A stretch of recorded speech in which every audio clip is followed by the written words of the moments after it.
the Raptors welcome in a very desperate Orlando Magic team fighting for those final playoff spots in the Eastern Conference.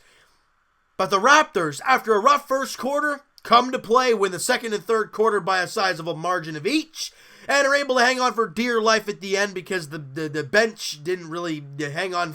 They were literally hanging on for dear life there at the end. But the Raptors do come away with the 121-109 victory over the Orlando Magic. Now, with that victory today, it is official. The Raptors, well, I don't know about Milwaukee, and I don't think the Raptors can catch them, but if they can, whatever. They are at least guaranteed. They have locked up second place in the East. So bottom line, they've won the division, which absolutely means nothing. With that being said, and the division being locked up and us being in the second seed, at least, probably though, I'm going to ask you guys at the beginning of this video, what do you guys think about this? I will be going down to Jurassic Park watching the Toronto Raptors play. I'm not sure which games as of yet because we don't know what the heck the schedule looks like. And I don't know what days I'll be doing. In round one preview against whomever we're facing, I'll be able to let you guys know what I'm planning on doing, which games I'm planning on getting down to, and all that stuff. But if you guys are interested in going down to Jurassic Park to watch the Raptors in round one and beyond, let me know in the comments below, guys. Let me know on Twitter. Do all that stuff. You know, the Twitter's link's in the description, guys. So if you want to follow up and go check that stuff out, do so. And if you want to just fire in the comments that you'll be heading down to some games you'd love to meet up and watch the game, absolutely. I'm down for whenever and whoever wants to come out and watch the game with myself and maybe a buddy of mine and maybe Evan from the podcast as well. I don't know. We'll have to figure things out. But if you guys are interested, please let me know in the comments. Now, I'll be doing this more or less at the end of the videos in the ones to come, but I just wanted to let you guys know at the beginning of this one that I'll be doing it. So it's going to be a lot of fun, all right? I hope you guys are excited, because I know I am. Now let's get to this game. The Raptors, like we talked about, they had rough first quarter, 36-29 Orlando Magic after first quarter of play. The Raptors give it 36. Not a very good defensive quarter. They were scrambling all over the place. They can't get anything going. So going into the second quarter, you got to tighten up defensively, and we know what this Raptor team can do. Once they get some stops, their offense flows. That's what we've gotten used to. And that is exactly what happens. The Raptors play unbelievable defense in the second and third quarter. They give up a total of 39 points in the second and third quarter. That is ridiculous. 16 points given up in the second quarter. And like I said, they get stops. It usually leads to their offense. Raptors score 33 in the second quarter, a plus 17 margin. And that -7 after one quarter means absolutely nothing at this point. Raptors are plus 10 after half. Beautiful. Third quarter, you got to come out strong. You got to build on that lead again. And they do again. They only give up 23 in the third quarter. And once again, it leads to your offense. Raptors score 33 more. They score 66 points in the second and third quarter when giving up 39. You're almost plus 30. Do the math. I think it's plus 27 in the middle frames. That is insane. Now, don't look at the fourth quarter and say, well, Orlando was plus 8. What happened there? Well, what happened was none of the starters touched the floor in the fourth quarter, and the only main guys on the floor were Fred VanVleet and Serge Ibaka. And with about 5 minutes, and when they left the game, it was about an 18, 19-point lead. So there shouldn't be a problem, right? Well, the Orlando Magic start making shots, and the Raptors miss shots, and at one point it gets down to an 8-point game, but it does not get any lower than that, and the Raptors do end up cruising to the 12-point victory, 121-109. I'm going to say it right off the bat. My player of the game, no question about it, Danny Green, season high, 29 points for Danny Green. And the thing I love about this Raptor team, and we'll say it again, and where are those Marc Gasol haters after hearing about the Raptors being one of the best three-point shooting teams in the league since the trade? Gonzo. You know why? The Raptors shot 51% from three. They knocked down 19 more threes today. Insane. They give up 12, but that's only 36%. That is an insane margin. Three, holy smokes. They get 7 more threes. Do the math. 21 points. That's a huge difference. The Raptors do their job. Yeah, they get 11 offensive rebounds against them. Again, 31 assists. The assist number's way up there because the ball's humming. And I don't care if people hate the hockey assists. What gets you buckets? The hockey assist. There you go. All right?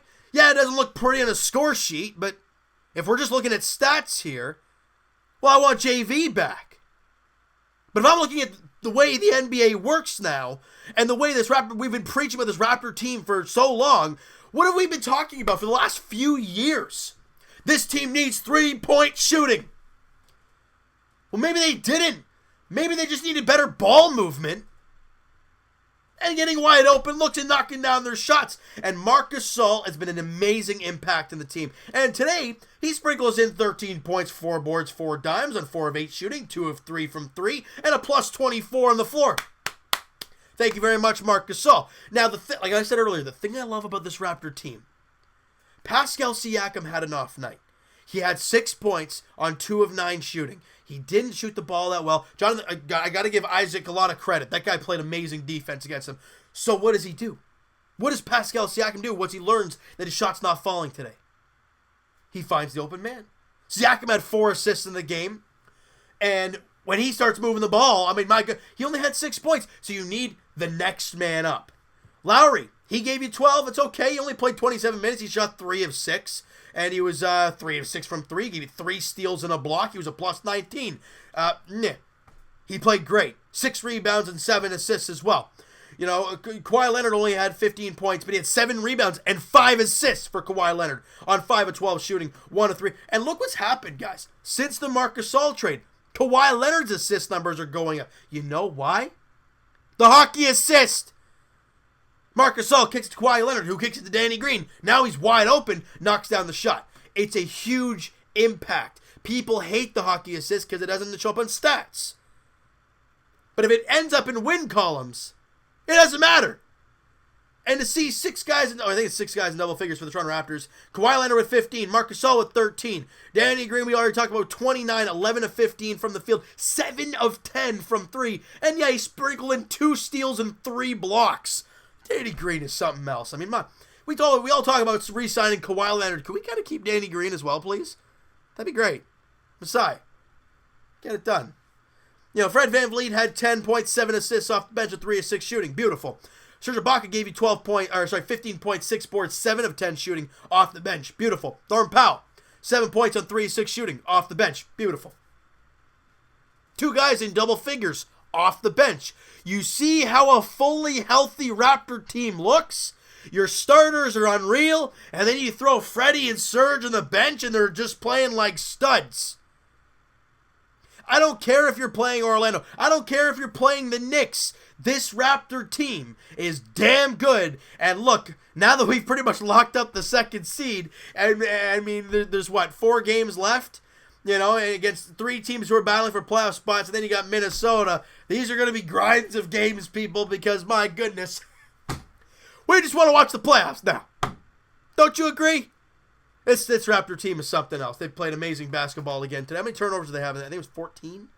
Yeah, and you could say that one of them was you could say a few of them happened in the 4th quarter when things got a little dysfunctional. So in the end, they don't play a bad game at all. Second chance points, usually a problem for the Raptors. They only give up 6. They score 19.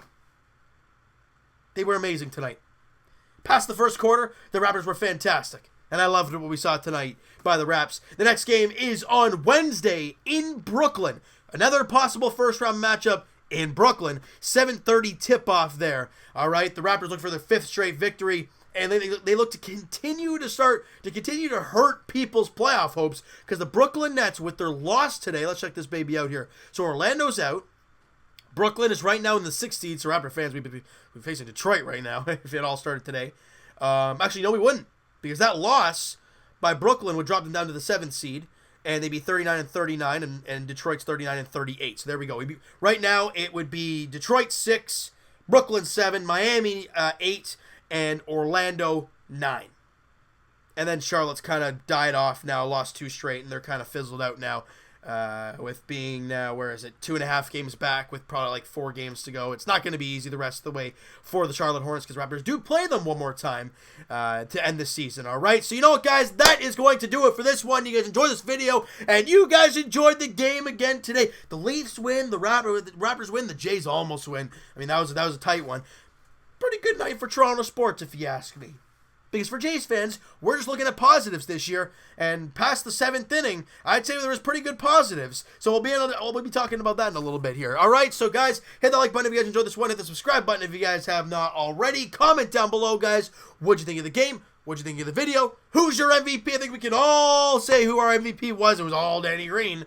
If you have any other suggestions, though, let me know in the comments below, guys. And Evan and I will talk to you guys podcast edition. Link is in the description for the podcast channel and for the podcast itself on iTunes. Twitter is also down below. Follow up, send me a DM, do all that great stuff, and I will talk to you guys Jays edition very shortly, as the Jays, like I said, lost a tight 6-5 battle to the Baltimore Orioles. It was a 6-0 game. You do have to give the Jays credit, and we'll talk about that in a little bit. And as for the Leafs, guys, their next game is tomorrow as they take on the Carolina Hurricanes at Scotiabank Arena. Second night of a back-to-back. Garrett Sparks in net for the Buds. Carolina, a team that is desperate and wants that home ice. Well, I wouldn't say home ice. They don't want to face Tampa, I think, in the first round. I think that's pretty much it for that wild card spot. You don't want to face Tampa. I think, how close are they to the division? I don't think they're that close. Or maybe I'm... what is it? Yeah, it's a 4-point gap between them and Pittsburgh. So it's not going to be easy for Carolina to get to Pittsburgh. More or less, it's just we don't want to play Tampa.